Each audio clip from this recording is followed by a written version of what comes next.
Bienvenidos al informativo económico de Deutsche Welle.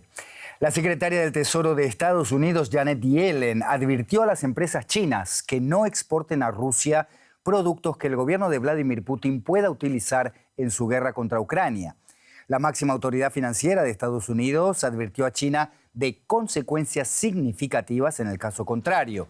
Yellen dijo también que todos los bancos que transfieran dinero a Rusia para abastecer a la industria de defensa rusa bienes militares o de otro tipo también se exponen a las sanciones estadounidenses.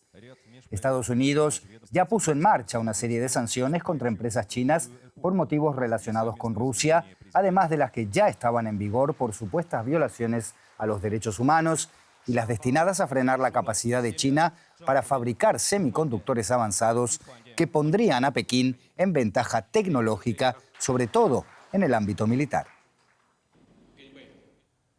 Nuestra corresponsal Ana Nieto en Nueva York tiene más informaciones sobre este asunto. Ana, cuéntanos concretamente cuáles son los lazos entre China y Rusia que Yellen está refiriendo en esta advertencia directa.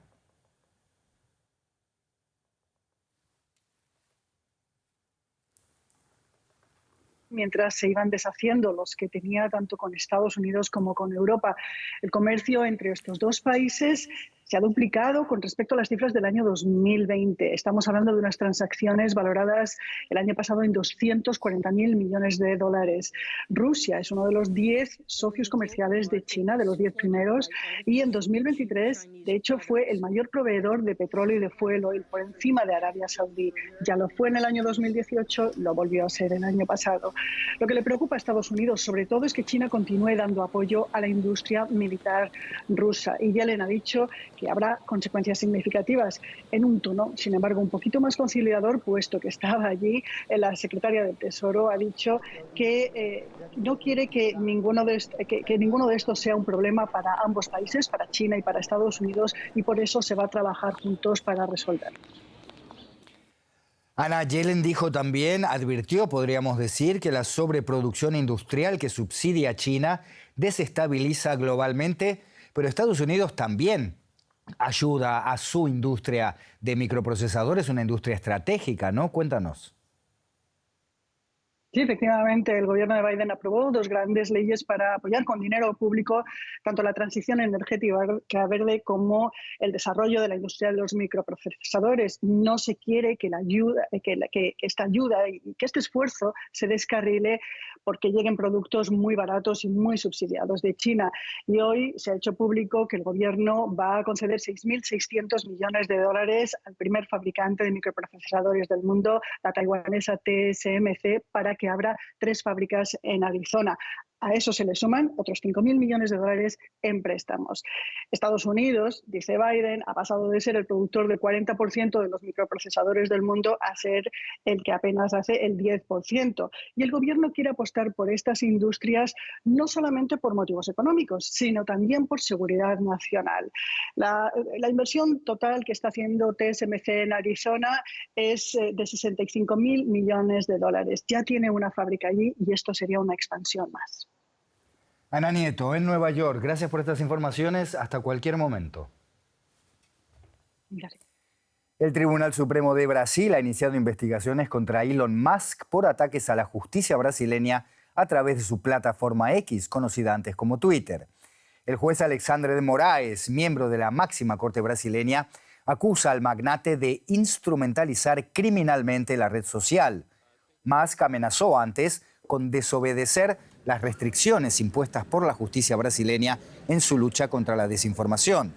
Moraes ordenó el año pasado el bloqueo de cuentas de personalidades influyentes, la mayoría simpatizantes del expresidente Jair Bolsonaro, quien había sido inhabilitado políticamente durante 8 años para ejercer cargos públicos por difundir informaciones falsas sobre el sistema electoral brasileño. La decisión judicial de bloquear cuentas relacionadas con el bolsonarismo se enmarca en la investigación del intento de golpe de Estado que quiso evitar la asunción de Lula da Silva. Y de esto vamos a hablar ahora con el periodista Pablo Giuliano, que nos escucha en la ciudad de Sao Paulo. Pablo, gracias por estar con nosotros. Cuéntanos para empezar, ¿cuáles son los argumentos del juez Moraes para ordenar el bloqueo de estas cuentas? el argumento de este juez que se ha dedicado a estas causas contra la extrema derecha desde el 2020 es que considera a Musk un protector de personas acusadas y procesadas de divulgar fake news y de atentar contra el Estado democrático de derecho. Las amenazas de Musk de no respetar las decisiones judiciales, de bloquear cuentas de personas que tienen discurso de odio y contra el Estado de Derecho, obligó o llevó a Morales un domingo por la noche a incluir a Elon Musk en el proceso al considerarlo una pieza clave en la obstrucción de justicia. Y esto ha generado un escenario político inédito porque se trata de un país contra un multimillonario. Estamos viviendo una de las principales refriegas en el mundo de la comunicación y de la influencia de las redes sociales en las políticas de los países, sobre todo de Occidente. Así es, hay poco antecedentes de esta situación, Pablo, pero en este escenario inédito que describís, ¿cuál puede ser la resolución de un conflicto que, en opinión del Partido de los Trabajadores, el partido del gobierno de Lula, es una ofensa a la soberanía de Brasil, más que incluso ha dejado caer la posibilidad de que va a cerrar las oficinas de X en el país?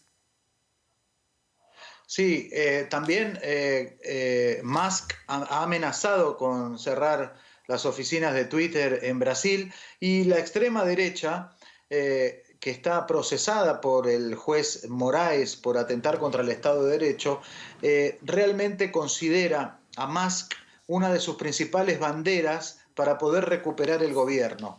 Bolsonaro ha salido en defensa de Musk en las últimas horas, y la extrema derecha, según me contaba un portavoz del Supremo Tribunal Federal, estaría buscando reorganizarse a partir de la acción de Musk, que por ejemplo se ha transformado en un gran socio del principal socio comercial de Argentina en la región, que es Argentina, y geopolíticamente se encuentra Musk disputando los vehículos híbridos y eléctricos con las principales marcas chinas, que anunciaron millonarias inversiones en Brasil en los últimos años con la perspectiva del plan de industrialización de Lula. Por lo tanto, hay un gran paquete de intenciones cruzadas en esta guerra, repito, entre un multimillonario y un país para disputar lo que se llama la libertad de expresión y cómo considerar las redes sociales